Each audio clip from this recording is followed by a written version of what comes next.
Tuan Speaker, saya pergi kepada sektor pelancongan. Sesungguhnya negeri Sabah ini merupakan di antara destinasi pelancongan yang bertaraf dunia.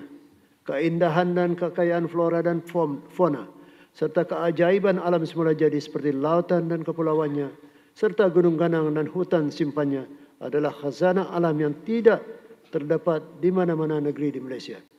Justru itu, negeri Sabah menjadi tarikan dan tonggak utama sektor pelancongan Malaysia. Sukacita saya ingin maklumkan Dewan Yang Mulia ini bahawa Kerajaan Sabah hampir mencapai sasaran 3 juta pelawat bagi tahun 2024.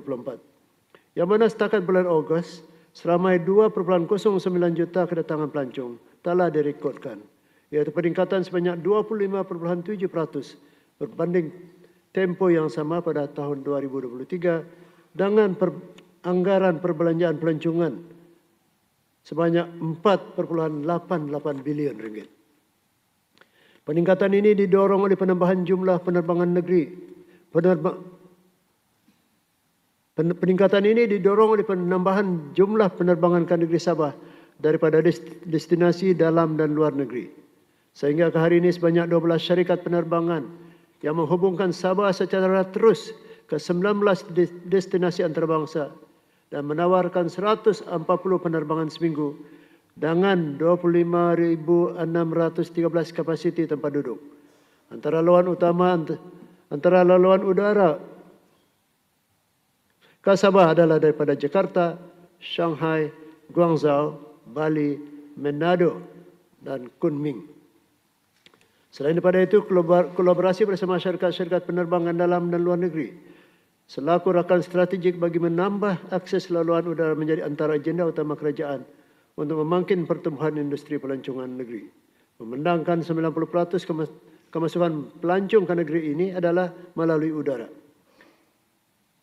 Inisiatif ini juga adalah selari dengan komitmen kerajaan bagi menjayakan kempen Tahun Melawat Malaysia 2026 yang mensasarkan 3.7 juta ketibaan pelancong domestik dan antarabangsa ke Sabah dengan unjuran perbelanjaan pelancongan sebanyak 9.1 bilion ringgit.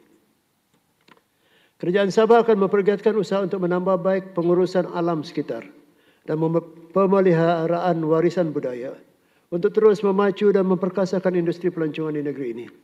Oleh itu, bagi menyokong kepada usaha-usaha tersebut, Kerajaan Negeri Sabah memperuntukkan sebanyak 100.28 juta ringgit kepada Kementerian Pelancongan, Kebudayaan dan Alam Sekitar untuk tujuan operasi dan pelaksanaan pelbagai program dan projek pembangunan.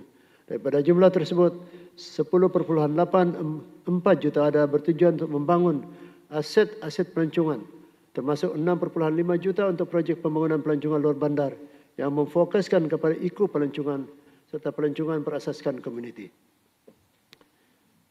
Tuan Speaker, sebagai persediaan Tahun Melawat Malaysia 2026, pelbagai program akan dilaksanakan pada tahun hadapan, termasuklah memberi latihan upscaling dan reskilling.